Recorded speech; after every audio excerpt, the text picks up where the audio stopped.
You know what? I'm gonna make a part two anyway, just because I feel like it. So yeah, all that morning, I'm in class in college, in my math class, my 8 a.m. I don't know why I did that. Don't if you go to college, don't get an 8 a.m. class. I'm an early bird, and I told myself, hey, you gonna get up, you can get your classes out the way. Don't do that, man. I mean, I'm still glad I got him out the way, but don't do that. So anyway, I get the strongest urge, man, all that morning in class. Text her, text her, text her, text her, text her. It started to feel like a song just ringing in my head. Text her, text her, text her. I'm like, okay, okay, okay, all right. So I get my phone out. I text her. I'm like, hey, good morning, beautiful. And she's like, what did she say? Dang, what did she say?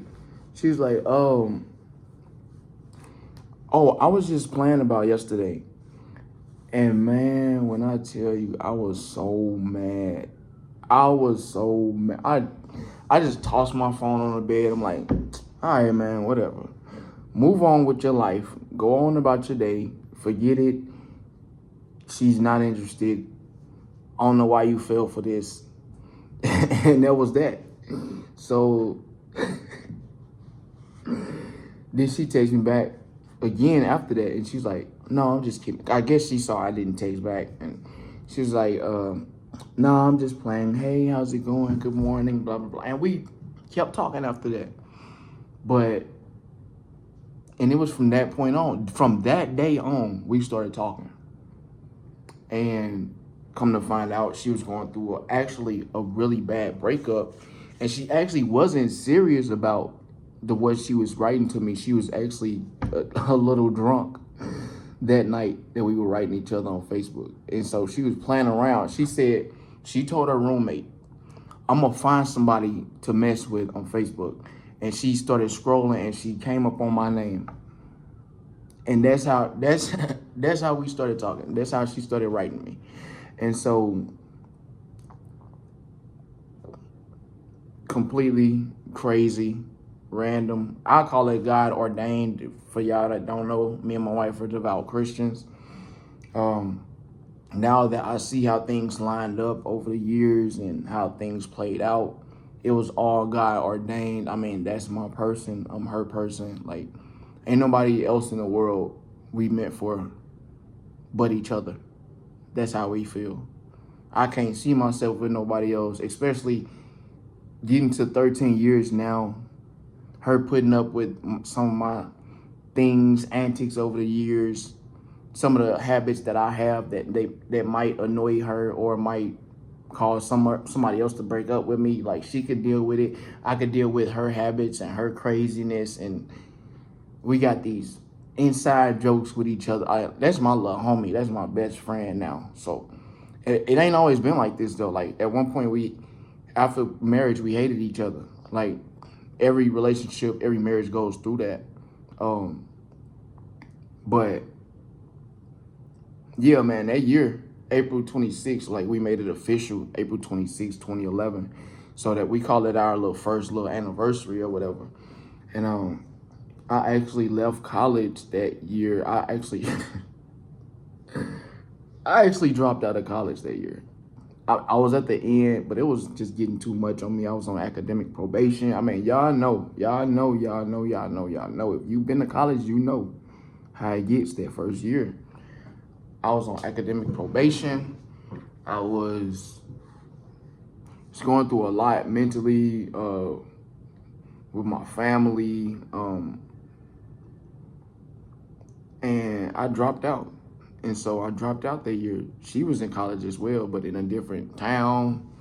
Uh, we came together that summer, and we started kicking it. Like she came over to the townhouse that my dad had. My dad and my little sister. We had moved from the house that we had when I went off to college, and I come back home, and he had a townhouse, and I didn't even have a bedroom. So I went back home. I slept on the couch, So in the living room, and so she would come over I introduced them. We kicking it, like we just watching TV in the living room every day. She comes over. Um, we just spending time together. I mean, she had a car, I didn't. She had a job, I didn't. She had money, I didn't. So I felt inadequate. I'm like, but at the same time, I had to give myself some grace. I'm like, you a college dropout. I mean, of course you're broke. You don't know what you want to do. You don't have a plan. You don't. I didn't even have my driver's license. I didn't have nothing. So, but it was just me, my dad, and my little sister. My dad was mainly out of town a lot because he worked out of town. Like he was a form of construction he did, so he always traveled a lot for his job. So he was in and out of town. My girlfriend at the time, she'd come over. We'd watch movies and spend time together. I go to her house, met her mom, and the first night she cooked for me, it was broccoli and cheese and baked chicken and some potatoes, I think. It was so good. I'm like, man, I'm gonna marry this girl. Like, ladies, I'm telling y'all, the way to our heart is through our stomach. It's all the old things that old ladies tell y'all is true. Like, if you can't cook, take some lessons, take some classes, learn from somebody. Like, we love that. And these days, they always want to try to reverse the roles and, well, the man needs to know how to cook or blah, blah. I'm telling y'all, the old way works. All the old stuff still works. Like, that's how marriages lasted so long back in the day. And people try to put this negative stigma on old marriages back then. Oh, well, he was cheating on her and she didn't have nowhere to go. Or he could sustain the household with one job and blah, blah, blah.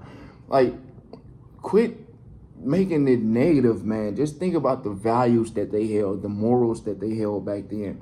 Relationships and marriages lasted way longer, and that's what me and my wife do. We do things, of course, according to the Bible, but we do things also traditionally because that's how we've got to 13 years of marriage. And like I said, it ain't always been sunshine and rainbows. It ain't always been pretty. It ain't always felt good. It ain't always been the best of the best. There's been arguments. There's been raised voices. There's been leaving the house with packed bags. That would be me.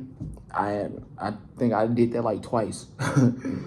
But to get to this point, man, to get to where we are now, it's like night and day. And it works. The old way works. But that year, like all that summer, we just dated. We dated. I got my driver's license in her car. Like, she would take me to the park and I was driving. I signed up for this little work program to get a little temp agency job, just start working. And she was still in school for her bachelor's in information systems, and also her degree in the IT field, management, information systems, and information technology. So she got 2 degrees. But at that point, she was just pursuing one at the time. And she took me to her church and we started going to church together. And I kind of grew up with a relationship with God, but I had a messed up family. So if y'all want that information, you can read my books on my life below. Against All Odds Part 1 and Against All Odds Part 2, College and Beyond. And the autobiography of Rasheen Taylor. Is Against All Odds Part 1, the book with the graffiti on the front, is my life from birth to high school graduation. And then Part 2, College and Beyond, is me going to college and then dropping out and getting with my wife and how we started having kids. But yeah, man, that's like the gist of our story. We were together 8 months, from April to December, and we got married. Whoa, that's crazy. April 26th to December 26th is literally 8 months to the date. We made it official April 26th when we started dating, and then December 26th, I just realized that. That's wild. Literally 8 months to the day we got married. We married in 8 months because I knew from the start. I'm like, man, this girl, she's beautiful. She loves God. She gives me peace. She can cook. I'm like, man, she checks off. I couldn't find nobody better in the city. So in my mind, I'm like, man, I'm definitely, I already knew I was gonna marry her. I just didn't know when. I didn't know how soon, but yeah, man. And like I said, we got so many stories I could run down our story. We have some stories, man. We've grown up together. I got with her at 19, and I'm now 33. She's 33. She turns 34 in August. I'll be 34 in December of 2025. But yeah, man, like, we've grown up together. All our 20s, we've been with each other. And now into our 30s. We have no outside kids with anybody else. We have 5 children together. And it's been a roller coaster of emotions, a roller coaster of good times and bad times, but I can't think of nobody else that I would rather do it with all over again. Like, I can't, it's like we got this connection to where I feel what she feels and she feels what I feel now. Like, we know when something's wrong with each other. Like, we've been together that long. It's like, you know how like twins have this little thing with each other, like they could tell how the other is feeling. That's how me and my wife are. Like, we are like this, like double this. Like, I can tell even when she tells me, oh, nothing. I ask her, what's wrong? Nothing. Yes, it is. Yes, it is. And she could look perfectly fine, but I could tell, I know when something is off with her, and she'll finally let me know. Or she'll tell me, oh, nothing, it's just, I'm like, well, it's something, you know. Don't say nothing if it's not, if it's something, you know. So, but we are just there at this point. Like, I know her. I know her.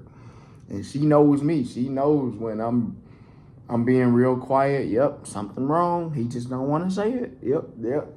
She knows, but man, it's a journey. Marriage is beautiful. For one, as a black person, being married, that's like, and then married this long, that's like, and then this young to 18-year-olds, I'm not young, but to 50-year-olds, I'm young. So being this young and then black and then married this long and with these children, no outside kids, like, it's beautiful, man. Like, I love having my own family. That was one of my things. Like, I always told myself I wasn't going to be nobody's stepdaddy. I'm not doing that. I want my own family. I'm not raising some other man's kids. If you do that, kudos to you. Hats off to you. That's just my preference. I wanted my own kids, and I didn't want to take care of somebody else's. And you already know, like, that other guy, if he's in the picture, he's gonna always still be around. I ain't want that. I don't want no outside people. Nobody have access to my wife, my girl, none of that. So I was like, I'm not gonna be nobody's stepdaddy. So that's just what that was. One of my kids' alarm was going off. But yeah, man. I mean, that's it. I mean, like I said, I have tons and tons and tons of stories. If y'all want them, just let me know. Thank you for watching. Like I said, my books are listed below. Thank you for watching, and God bless.